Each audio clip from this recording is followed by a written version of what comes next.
محمد وآله وأصحابه وبارك وسلم. أما بعد فأعوذ بالله من الشيطان الرجيم. بسم الله الرحمن الرحيم. يقول أهلكت مالا لبدا أيحسب أن لم يره أحد ألم نجعل له عينين ولسانا وشفتين وهديناه النجدين فلاقتحم العقبة وما أدراك ما العقبة فك رقبة أو إطعام في يوم ذي مسغبة يتيما ذا مقربة أو مسكينا ذا متربة صدق الله مولانا العظيم. প্রথমেই সেই আল্লাহ রাব্বুল আলামিনের পাক দরবারে শুকরিয়া নিবেদন করছি, যার অতীব মেহেরবানির ফলশ্রুতিতে সুস্থ বদনে আল্লাহ পাকের মহান হুকুম আদায়ের লক্ষ্যে আল্লাহর ঘরে জমায়েত হওয়ার সুযোগ পেলাম। আলহামদুলিল্লাহ।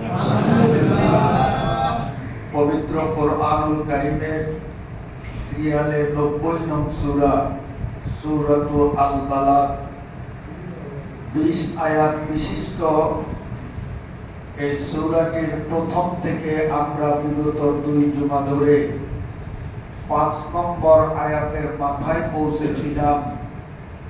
আজ 6 নম্বর থেকে সামনের দিকে তিলাওয়াত করা হলো। আল্লাহ রাব্বুল আলামিন যদি তৌফিক দেন, যতটুকু সম্ভব আমরা ধারাবাহিকতাকে রক্ষা করে আমরা সূরার সম্মুখ পানে অগ্রসর হওয়ার চেষ্টা করছি ইনশাআল্লাহ তাআলা। ইয়াকুলু আহলাকতু মালাল লুবাদা, পত্র সূরার 6 নং আয়াত। পূর্বে বলা হয়েছিল কুরাইশদের মধ্যে আবুল আসাদ নামে একজন বলবান ব্যক্তি ছিলেন। এই আবুল আসাদ নবী সাল্লাল্লাহু আলাইহি ওয়াসাল্লামের বিরোধিতায় নবী আলাইহিস সালাতু ওয়াস সালামকে কষ্ট প্রদানে সে ছিল উল্লেখযোগ্য এক ব্যক্তি। এই আবুল আসাদ গর্ব করে একটি কথা বলতো, আল্লাহ রাব্বুল আলামিন সেই কথাটি জগৎবাসীকে আলোচ্য সূরার 6ষ্ঠ আয়াতের মধ্যে ব্যক্ত করেছেন। ইয়াকুলু আহলাকতু মালাল লুবাদা, সে গর্ব করে বলতো যে মুহাম্মদের বিরোধিতায় আমি পর্যাপ্ত পরিমাণে সম্পদ ব্যয় করেছি। এটা তার গর্ব ছিল। নবীজির বিরোধিতায় টাকা খরচ করা এটা ছিল পাপীদের কাছে গর্বের বিষয়, গৌরব করত। আল্লাহ তাআলা বলেন তার জবাবে, আবুল আসাদ যে এভাবে অপথে পয়সা ব্যয় করে সে গর্ব করত, সে কি জানে না আয়াহসাবু আল্লাম ইয়ারাহু আহাদ, তাকে কেউ দেখছে এই কথা কি সে জানে না? সে যে আমার নবীর বিরোধিতায় পয়সা খরচ করেছে, আবার এই খরচের কারণে অন্যদের উপরে নিজের আত্মগৌরব প্রকাশ করছে, সে কি ভাবছে যে কেউ তাকে দেখে না? আমি আল্লাহ সবকিছু দেখছি, সময় যখন আসবে তখন তার যথাযথ প্রতিদান আমি তাকে দেব। আলাম নাজআল লাহু আইনাইন। আল্লাহ বলেন এই আবুল আশাব এবং তার চরিত্রের অনুসারী মানুষগুলো এরা কেন চিন্তা করে না, কেন ভেবে দেখে না? আলাম নাজআল লাহু আইনাইন, আমি কি তাদের দুটি চক্ষু দেইনি? এই চক্ষু কে দিয়েছে? যদি চক্ষু মা আর বাবা দিতেন তাহলে পৃথিবীর কোনো মা বাবার ঔরসে অন্ধ সন্তান জন্মাইত না। প্রতিটি মা বাবাই চায় আমার সন্তান সুস্থ সবল নিরূপ নিখুঁত হোক, কিন্তু তারপরেও অনেক মানুষ মাতৃগর্ভ থেকে অন্ধত্ব অবস্থায় পৃথিবীতে আসে। বুঝা গেল যে এই চক্ষু দেয়ার মালিক আল্লাহ, যাকে আল্লাহ চক্ষু দিয়েছেন সে চক্ষুষ্মান, যাকে তিনি চক্ষুবিহীন করে দুনিয়ায় পাঠিয়েছেন সে হবে অন্ধ। আলাম নাজআল লাহু আইনাইন, আমি কি আবুল আসাদকে মানুষকে দুটি চক্ষু দেইনি?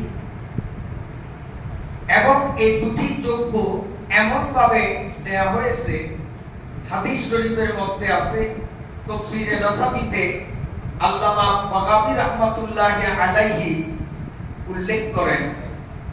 তাফসীরে মাদারিকুত তানজিলের মধ্যে আল্লামা বাগাবী রাহমাতুল্লাহ আলাইহি রাসূলুল্লাহ সাল্লাল্লাহু আলাইহি ওয়াসাল্লাম থেকে বর্ণিত হাদিসের উদ্ধৃতি দিয়ে উল্লেখ করেন যে আল্লাহ তাআলা বান্দাকে বলেন, হে বনি আদম, আমি কি তোমার দুটি চক্ষু তোমার মাঝে ভিত করিনি? এবং এই চক্ষু যদি অপাত্রে দৃষ্টি করতে চায়, অন্যায় এবং গুনাহের জিনিসে নজর দিতে চায়, তো চক্ষুকে নিয়ন্ত্রণ করার জন্য আমি আল্লাহ তোমাকে ওই চোখের উপর দুটি শাটারের ব্যবস্থা করেছি, যাতে করে তুমি তোমার শাটার দুটি এভাবে বন্ধ করে দিবে, তাহলে তোমার চক্ষু আর অপাত্রে দৃষ্টি করতে পারবে না। আমি এই শাটার সেটিং করার পরেও যারা চোখকে অপাত্রে দৃষ্টি করার সুযোগ দেবে, শাটার বন্ধ করবে না, কিয়ামতের ময়দানে এই চক্ষুই তার বিরুদ্ধে আল্লাহ পাকের দরবারে মামলা দায়ের করবে। চশমে গুয়াম করদা আম গুম যায় হারাম, হোসে গুয়াম চিদা আম সম্রায় কালাম।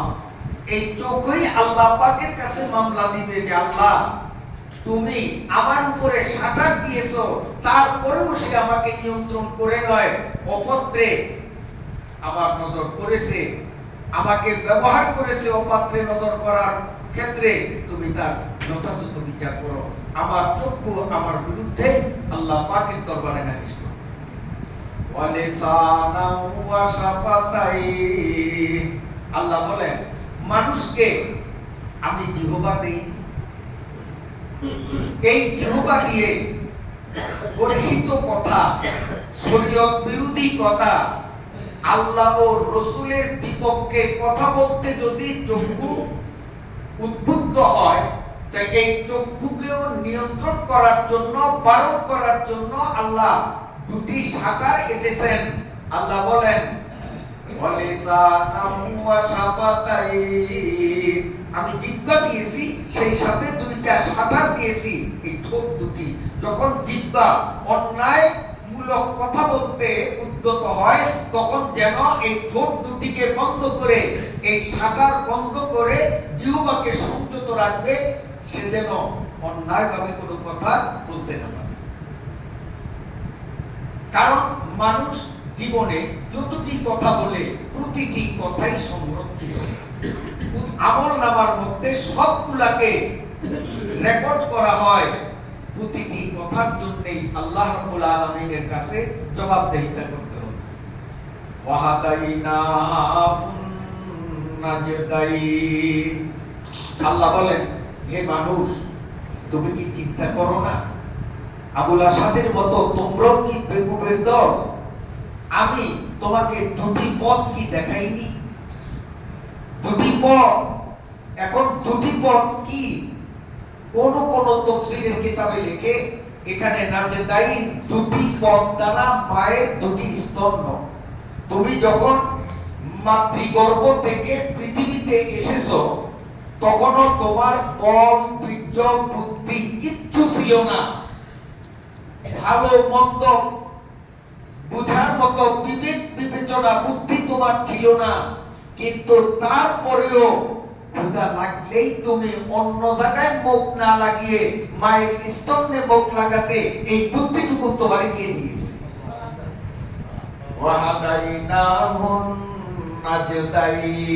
আমি দুইটা রাস্তা তোমাকে দিয়েছি, মায়ের ডান পাশের স্তন্য, বাম পাশের স্তন্য। এই পথে একবার ক্ষুধা নিবারণ করো, ওই পথে ক্ষুধা নিবারণ করো। আমি আল্লাহ কুদরতি ভাবে তোমার জীবন চাঞ্চল্যকে টিকিয়ে রাখার জন্য শৈশবকালীন অবস্থায় তোমাকে এই মেধা দিলাম। আর সেই আমি রব্বুল আলামিনের বিরুদ্ধে, আমার নবীর বিরুদ্ধে তুমি পা রাখবে, সময় যখন আসবে আমি আল্লাহর কাছে তার জন্য তিলে তিলে তোমাকে জবাবদিহিতা করতে হবে। এরপরে আল্লাহ বলেন 11 নম্বর আয়াত, ফালাক্তাহামাল আকাবা। মানুষ ঘাটি কেন পার হলো না? শাব্দিক অর্থ, মানুষ ঘাটি কেন পার হলো না? আল্লাহ তাআলা নিজেই বুঝতেছেন যে আমার এই কথার যথার্থ সারমর্ম বুঝতে মানুষ ব্যর্থ হবে। এজন্য ফালাক্তাহামাল আকাবার ব্যাখ্যা পরবর্তী আয়াতে আল্লাহ নিজেই করে দিয়েছেন। ওয়া মা আদরাকা মাল আকাবা। হে নবী, আপনি কি জানেন, বুঝেন ঘাটি পার হওয়ার তাৎপর্য কি? ঘাটি পার হওয়ার অর্থ কি আপনি কি বুঝেন? যদি নাই বুঝে থাকেন তো আমি আল্লাহ বলছি আপনি একাগ্র চিত্তে ফালাক্তাহামাল আকাবা এই ঘাটি পার হওয়ার ব্যাখ্যা আপনি শুনুন। আল্লাহ বলেন, ফাক্কু রাকাবাতিন আও ইতআমুন ফি ইয়াউমিন জি মাসগাবা ইয়াতীমান যা মাকরাবা আও মিসকিনান যা মাতরাবা থুম্মা কানা মিনাল্লাযীনা আমানু ওয়া তাওয়াসাউ বিস-সাবরি ওয়া তাওয়াসাউ বিল মারহামা। আল্লাহ বলেন ঘাটি পার হওয়ার অর্থ হলো 5টা কাজ করা। এই 5টা কাজ যে করবে সে হায়াতের ঘাটি, মৌতের ঘাটি, হাসরের ঘাটি পার হয়ে চূড়ান্ত গন্তব্য জান্নাতের মধ্যে সে প্রবেশ করবে। কোথায়ও কোনো বাধাগ্রস্ত হবে না, সমস্যায় নিপতিত হবে না। বিনা বাধাগ্রস্ত হওয়ায় সরাসরি জান্নাতে যাবে যদি মানুষ 5টা কাজ করতে সক্ষম হয়। কি কি? 1 নম্বর ফাক্কু রাকাবা। এটি বর্তমানে আমাদের জন্য অসম্ভব। 1 নম্বর আমাদের জন্য হলো 4টা, কারণ এই 5টার 1 নম্বর হলো গোলাম আজাদ করা, গোলাম মুক্ত করা। বর্তমান পৃথিবীতে গোলামের অস্তিত্ব নেই। আগেকার যুগে গরু ছাগল হাটে যেমন বেচা বিক্রি হয়, এক শ্রেণীর মানুষও হাটে গরু ছাগলের মতো বেচা বিক্রি হতো, ক্রয় বিক্রয় চলতো মানুষের। তাদেরকে, পুরুষদেরকে বলা হতো গোলাম, দাস, নারীদেরকে বলা হতো বান্দি বা দাসী। ইসলাম এসে মানুষের মানবিক মর্যাদাকে অক্ষুণ্ণ রাখার জন্য গোলাম আজাদের সওয়াব ঘোষণা করলে সাহাবা ইকরাম তাদের কষ্টার্জিত টাকায় বাজার থেকে গোলাম বান্দি ক্রয় করে করে সওয়াবের আশায় তারা আজাদ করতেন, মুক্ত করতেন। এমন একটা সময় এসে উপনীত হলো যখন গোলামের প্রথাটা সম্পূর্ণ পৃথিবী থেকে বিলুপ্ত হয়েছে। মানুষের মানবিক মর্যাদা ইসলামই সমুন্নত করতে সক্ষম। কাজী বর্তমান দুনিয়াতে গোলাম নেই। গোলাম আজাদ করা, ঘাটি পার হওয়ার 1 নম্বর কাজ। 2 নম্বর কাজ হলো আও ইতাআমুন ফি ইয়াউমিন জি মাসওয়াবা, অসহায় দরিদ্রদেরকে অন্ন দান করা, খাদ্য দান করা। 3 নম্বর ইয়াতীমান যা মাকরাবা, এবং নিকটাত্মীয়দের মধ্যে যারা পিতৃহীন, এতিম, তাদেরকেও খাদ্য দান করা। আও মিসকিনান যা মাতরাবা, অথবা মিসকিন, একেবারে অসহায় সম্পদহীন, তাদেরকেও সহযোগিতা করা। হাদিস শরীফের মধ্যে এসেছে, যে ব্যক্তি নিজের সাধ্য মতো, নিজের সামর্থ্য অনুযায়ী আল্লাহর রাস্তায় দানের হাতকে বাড়িয়ে দিবে, সে যেন জাহান্নামের আগুনকে নিজ হাতে পানি ঢেলে নির্বাপিত করবে। লম্বা একটি হাদিসে আছে, রাসূলুল্লাহ সাল্লাল্লাহু আলাইহি ওয়াসাল্লাম একদিন ফজরের নামাজের পর একাএকি তিনি মসজিদ থেকে বের হলেন। আবু বকর, ওমর, ওসমান, আলী প্রমুখ সাহাবায়ে ইকরাম নবীজির সাথে সঙ্গ নিতে চাইলে বারণ করলেন, তোমরা থাকো, আমি একাই যাব। নবী আলাইহিস সালাম হাঁটতে হাঁটতে হাঁটতে হাঁটতে একটু দূরে নবীজির বিশিষ্ট সাহাবী হযরতে আব্দুর রহমান ইবনে সুমরা রাদিয়াল্লাহু তাআলা আনহুর দরজায় গিয়ে দাঁড়ালেন, ডাক দিলেন, হে আব্দুর রহমান। সাথে সাথে তিনি দরজা খুলে নবীজিকে সালাম বিনিময় করে বললেন, ইয়া রাসূলুল্লাহ, আজকের পৃথিবীতে আমার চেয়ে ধন্য, আমার চেয়ে ভাগ্যবান, আমার চেয়ে প্রসন্ন কপাল আর দ্বিতীয় কেউ হতে পারে না। কারণ বিনা দাওয়াতে আকস্মিক আমার বাড়িতে আপনার মতো ব্যক্তির পদার্পণ আমার চেয়ে ধন্য আর কি। সাহাবী খুব আনন্দিত, উৎফুল্ল। সাথে সাথে তিনি বললেন, নবীজি, আপনি আমার বাড়িতে হঠাৎ আকস্মিক কিভাবে আসলেন? নিশ্চয়ই এর পেছনে কোনো না কোনো কারণ থাকবে, অকারণে আপনি আমার বাড়িতে এভাবে আসবেন না। জবাবে নবীজি সাল্লাল্লাহু আলাইহি সাল্লাম বললেন, হে আব্দুর রহমান, সত্যিই বলেছো, আমি কারণ বিশেষে তোমার সামনে এসেছি, অকারণে আমার আশা হয়নি। সাহাবী বললেন, হুজুর, তাহলে দয়া করে কারণটা কি একটু বলবেন? আল্লাহ পাকের নবী বললেন, হে আব্দুর রহমান ইবনে সুমরা, গত রাতে আমি একটা গুরুত্বপূর্ণ স্বপ্ন দেখেছি। ফজরের নামাজের পরে সর্বপ্রথম আমার স্বপ্নটা কার কাছে ব্যক্ত করব, আমি এই নিয়ে একটু ভাবনা করছি। আমার মনে কেন যেন বলতেছে যে আমার গেল রাত্রে দেখা স্বপ্নের সর্বপ্রথম সংবাদ আমি তোমাকেই দেব। এজন্য আমি একাই কি তোমার কাছে আসলাম, তোমাকে বলবো। হযরতে আব্দুর রহমান ইবনে সুমরা রাদিয়াল্লাহু তাআলা আনহু তিনি আনন্দে আত্মহারা, যে এত বড় বড় শীর্ষস্থানীয় সাহাবা ইকরাম থাকতেও আমার মতো একজন নগণ্যকে আপনি আপনার স্বপ্নের সর্বপ্রথম বর্ণনা শোনাবেন, এর চেয়ে বড় ভাগ্য, এর চেয়ে বড় কপাল আর হতে পারে না। নবীজি বললেন, তাহলে আমি শুনাই, তুমি কি শুনতে আগ্রহী? জবাবে তিনি বললেন, ইয়া রাসূলুল্লাহ, আপনার স্বপ্ন দুনিয়ার অপরাপর মানুষের স্বপ্নের মতো নয়। আপনার স্বপ্ন সত্য, সত্য নয়, বরং সত্যের উপরের সত্য। নবীজির স্বপ্নে কখনো শয়তান আজে বাজে কিছু দেখাতে পারে না। এই জন্য নবীদের স্বপ্ন ওহী, অর্থাৎ আল্লাহ কর্তৃক প্রদত্ত প্রত্যাদেশ। এটাও বাস্তব, সত্য। কাজে আপনার স্বপ্ন আমি কেন শুনবো না? এটা তো ব্যর্থ স্বপ্ন নয়, ভুল স্বপ্ন নয়, আপনার স্বপ্ন, এটাও ওহী।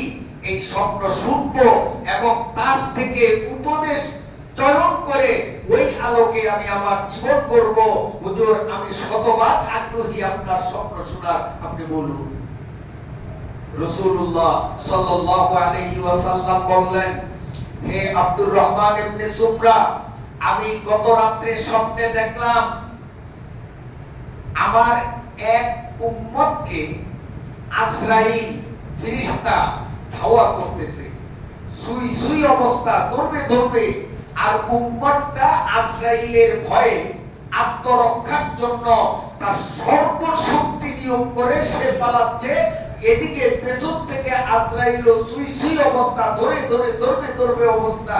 কিন্তু আব্দুর রহমান, আমার উম্মতটার তখন বেগতিক অবস্থা দেখা সত্ত্বেও স্বপ্নে আমি আমার উম্মতের কোনো উপকার করতে পারলাম না, এজন্য আমার মনটা খুব ভারাক্রান্ত। রাসূলুল্লাহ সাল্লাল্লাহু আলাইহি ওয়াসাল্লাম তারপরে বলেন, হে আব্দুর রহমান, আমি দ্বিতীয় নম্বরে দেখলাম আমার একজন উম্মত, তাকে শয়তান ডান দিক থেকে, বাম দিক থেকে, সম্মুখ দিক থেকে, পশ্চাৎ দিক থেকে, উপর দিক থেকে, নিচের দিক থেকে ত্যক্ত আর বিরক্ত করতেছে। শয়তানের গুতো খেয়ে আমার উম্মত দিশেহারা, কিন্তু শয়তানের হাত থেকে স্বপ্নের হালতে আমি আমার উম্মতকে মোটেও উপকার করতে পারিনি, এজন্য আমি খুব ব্যথিত। হযরতে আব্দুর রহমান চুপিসারে নবীজির কথা শুনেন। নবীজি সাল্লাল্লাহু আলাইহি ওয়াসাল্লাম বলেন, হে আব্দুর রহমান, তৃতীয় নম্বরে দেখলাম এক জায়গায় সমস্ত বনি ইসরাইলের যে নবী রাসূল ৭০,০০০ নবী, বনি ইসরাইলের সকল নবীরা একটা মিটিংয়ে বসছেন, বৈঠক চলছে। আমার একজন উম্মত নবীদের ওই গুরুত্বপূর্ণ বরকতময় মিটিংয়ে অংশগ্রহণ করার জন্য চেষ্টা করলেন। ভেতর থেকে একজন উঠে আমার উম্মতের হাত ধরে টানা হেঁচড়া করে তাকে দূরে সরিয়ে দিলেন। বললেন, তুমি এখানে কেন? এখানে নবীদের বৈঠক, তুমি তো নবী নও, তুমি তো উম্মত, এখানে তোমার আসার কোনো অধিকার নেই। এই বলে আমার উম্মতকে তাড়িয়ে দিল। কিন্তু আব্দুর রহমান, আমি তখন নিজে নিজে অপমান বোধ করলাম যে আমার উম্মতকে এইভাবে সরাসরি প্রত্যক্ষভাবে মস্তিষ্ক থেকে তাড়িয়ে দেয়া হলো, এটা তো আমারই অপমান। আমি নিজেই অপমান বোধ করতেছিলাম, কিন্তু আমার উম্মতের কোনো উপকার আমি নিজে করব সেই সুযোগ আমার স্বপ্নের মধ্যে ছিল না। হে আব্দুর রহমান, তারপরে ৪ নম্বরে আমি দেখলাম আমার একটা উম্মত পিপাসায় কাতর হয়ে পানির জন্য ছটফট করে এদিক ওদিক ছুটাছুটি করে, কেউ তাকে এক ফোঁটা পানি দিতে রাজি না।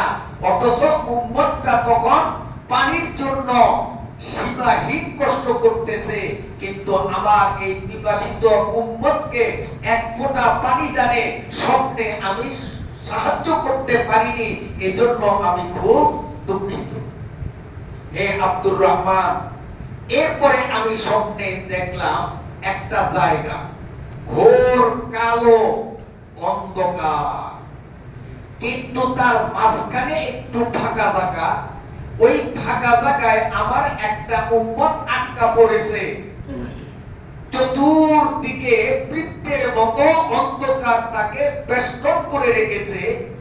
আমার উম্মত ওই অন্ধকার থেকে বের হওয়ার জন্য আকুল চেষ্টা করতেছে, কিন্তু সে ব্যর্থ। আমি আমার উম্মতকে সেই বিপদ থেকে উদ্ধার করে উপকার করব, সেই সুযোগ আমার হচ্ছিল না, এজন্য আমিও খুব দুঃখিত।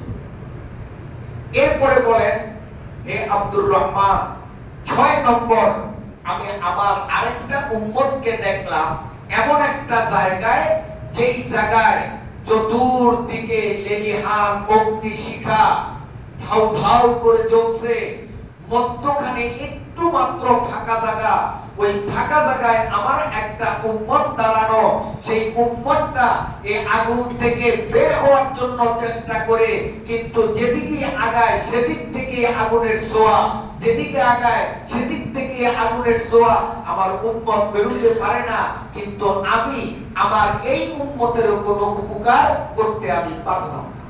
এতটুকু বলার পরে নবী আলাইহিস সালাম ক্ষণিকের জন্য যখন চুপ হয়ে গেলেন, হযরতে আব্দুর রহমান ইবনে সুমরা রাদিয়াল্লাহু তাআলা আনহু তিনি গম্ভীর হয়ে নবীজিকে প্রশ্ন করলেন, ইয়া রাসূলুল্লাহ, স্বপ্নে কি দেখলেন তা তো শুনলাম, কিন্তু তার রহস্য, তার ব্যাখ্যা বিশ্লেষণ আমি তো বুঝলাম না, দয়া করে একটু কি বুঝাবেন? উত্তরে নবী আলাইহিস সালাতু ওয়াস সালাম বলেন, আমি যে প্রথমবার দেখেছিলাম আমার একটা উম্মতকে মালাকুল মাউত আজরাইল ফেরেশতা ধাওয়া করতেছে, ধরবে ধরবে প্রায়, আর লোকটা বাঁচার জন্য আপ্রাণ চেষ্টা করতেছে, একটুর মধ্যেই হয়তো ধরা পড়ে যাবে। হঠাৎ আমি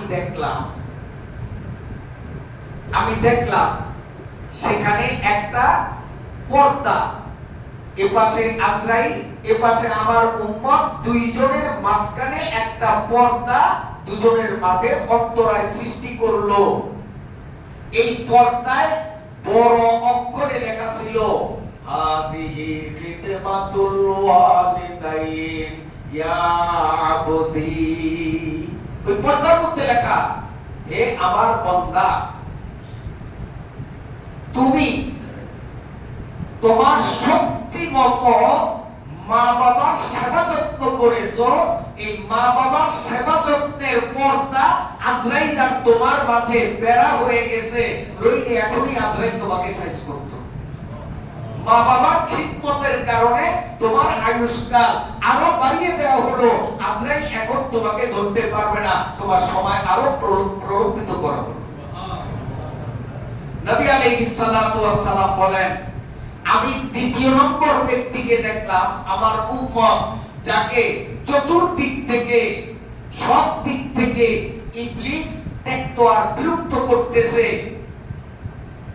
ইবলিসের এই বিরক্তিকরণে আমার উম্মত যার পর্দায় অতিষ্ঠ, আমি তার উপকার কিভাবে করব আমি চিন্তা করি, কুল কিনারা পাই না, উপায়ন্ত ছিল না।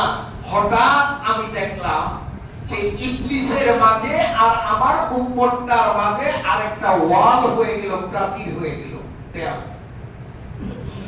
ওই দেয়ালের মধ্যে আকস্মিক একটা লেখা অঙ্কিত হয়ে গেল। আমি দেখলাম বড় অক্ষরে লেখা, হাযা যিকরুক হাযা যিকরুকা ইয়া আবদি।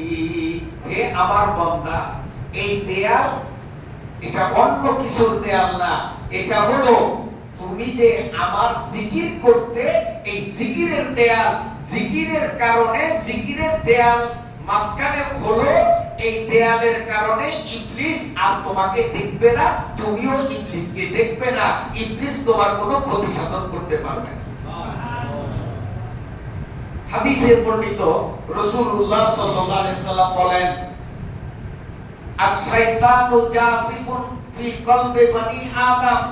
প্রতিটি মানুষের কলবের মধ্যে ইবলিস এসে বাসা বেঁধে থাকে। ফাইদা যাকারাল্লাহ খানাসা।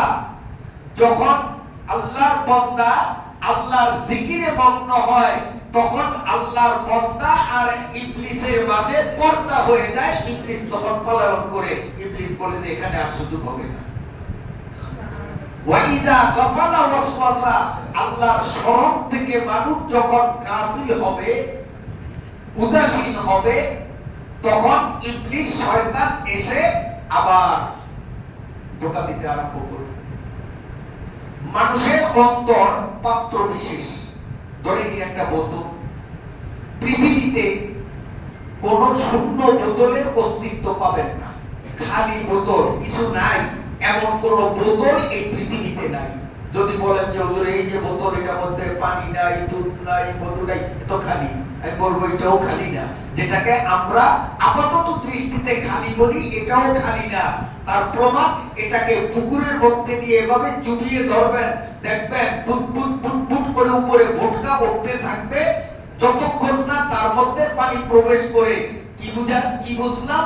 যে এই বোতলকে আমরা শূন্য ভাবছি, এটা শূন্য নয়। যখন এর মধ্যে কোনো দ্রব্য না রাখি, তখন অটোমেটিক তার মধ্যে বাতাস এসে জায়গা নেয়, বাতাস আনা লাগে না, নিজে নিজেই আসে। যখন পুকুরে ডুবিয়ে ধরি, তখন যে পরিমাণ পানি প্রবেশ করে ওই পরিমাণ বাতাস নিঃসৃত হয়ে যায়, আউট হয়ে যায়। ঠিক মানুষের কলবটাও বোতল সদৃশ। মানুষ যদি জিকিরের মধু এই বোতলে রাখে, তখন শয়তানের বাতাস সরে যায়। আর যদি জিকিরের মধু যদি রাখতে ব্যর্থ হয়, তাহলে শয়তানের পানি অটোমেটিক তার কলবের মধ্যে ঢুকে। রাসূলুল্লাহ সাল্লাল্লাহু আলাইহি ওয়াসাল্লাম বলেন, আমার আরেকটা উম্মতকে যে আমি দেখলাম পিপাসিত, পিপাসায় কাতর, এক ফোঁটা পানি কেউ তাকে দিচ্ছে না। উম্মতের অবস্থা দেখে আমার অবস্থাও ভীষণ, আমি খুব মর্মাহত। কি করি? হঠাৎ দেখলাম সেখানে একটা সাইনবোর্ড এসে গেল, কোত্থেকে যেন একটা সাইনবোর্ড এসে দাঁড়িয়ে গেল। এই সাইনবোর্ডের মধ্যে লেখে হাযিহি তাহারাতু, হাযিহি তাহারাতু। ও বান্দা, তুমি যে সদা সর্বদা তোমার শরীর, পরিধেয় বস্ত্র পরিচ্ছন্ন পবিত্র রাখতে, তোমার এই পবিত্রতা পরিচ্ছন্নতা এখন একটা সাইনবোর্ড হলো। এই সাইনবোর্ড হলো, এই সাইনবোর্ডের সামনেই আজকে তোমার এই হাসরের ময়দানের কঠিন পিপাসা আর তোমাকে ভোগ করতে হবে না। নবীজি বলেন, ওই সাইনবোর্ডের নিচে আকস্মিক নিজে নিজেই দেখলাম একটা মিষ্ট পানির কূপ তৈরি হয়ে গেল। কে যেন এসে হাত ধরে আমার উম্মতকে ওই কূপের স্বচ্ছ মিষ্ট শীতল পানি পান করিয়ে তাকে শান্ত করল। এই জন্য সদা সর্বদা পবিত্রতা পরিচ্ছন্নতা থাকা বাঞ্ছনীয়। গেল সপ্তাহে বলেছিলাম, 7 ব্যক্তির জন্য আকাশে ফেরেশতারা মজলিস মিলিয়ে দোয়া করতে থাকে। 7 ব্যক্তি, তার মধ্যে নাম্বার 1 ওই সমস্ত মানুষ যারা মসজিদে ফরজ নামাজ প্রথম কাতারে পড়ে, তাদের জন্য ফেরেশতারা মাগনা দোয়া করে। 2 নম্বর বলেছিলাম, যারা ঘুমাবার আগে ওযু করে, সর্ব অবস্থায় পবিত্রতার উপরে থাকে, এমন কি ঘুমাবার আগেও ওযু করে, ওযু না করে কোনোদিন ঘুমায় না, তার জন্য ফেরেশতারা দোয়া করে। এই জন্য পরিষ্কার পরিচ্ছন্নতা, নিজের শরীর, নিজের পরিধেয় বস্ত্র, নিজের ঘর আঙ্গিনা, নিজের ঘরের আশপাশ, এগুলাকে পরিষ্কার পরিচ্ছন্ন রাখতে হবে। কারণ পরিষ্কার পরিচ্ছন্নতা ঈমানের অর্ধেক। ঈমানের অর্ধেক। মুমিন কখনো নোংরা থাকতে পারে না। কাপড় আমার কম দামি, সেরা কাপড়, সেলাই করা, তালি দেওয়া হয় হোক, কিন্তু এটাকে আমি পরিষ্কার রাখবো। আমি লক্ষ টাকার জামা পরলাম কিন্তু নোংরা, এই লক্ষ টাকার জামার কোনো মূল্য নাই। সেরা জামা কাপড় কিন্তু পরিষ্কার পরিচ্ছন্ন পবিত্র, সেটার মূল্য আল্লাহ পাকের কাছে আছে। এই পরিষ্কার যারা থাকবে হাসরের মাঠে, তাদের পিপাসিত হতে হবে না, সেখানে কুদরতিভাবে পানির ব্যবস্থা হয়ে যাবে। রাসূলুল্লাহ সাল্লাল্লাহু আলাইহি ওয়াসাল্লাম স্বপ্নের মধ্যে 6 ব্যক্তিকে দেখেছেন। এই 6 ব্যক্তির 6ষ্ঠ নম্বর যিনি, তার সাথেই আমার আজকের তিলাওয়াতকৃত আয়াতের সম্পর্ক। আও ইতআমুন ফি ইয়াউমিন জি মাসগাবা। এই আয়াতের সাথে সম্পর্ক হাদিসে বর্ণিত 6 পয়েন্টের 6 নম্বরের সাথে সময়ের কারণে আজকে আমরা কথাকে শেষ পর্যন্ত পৌঁছাতে পারলাম না।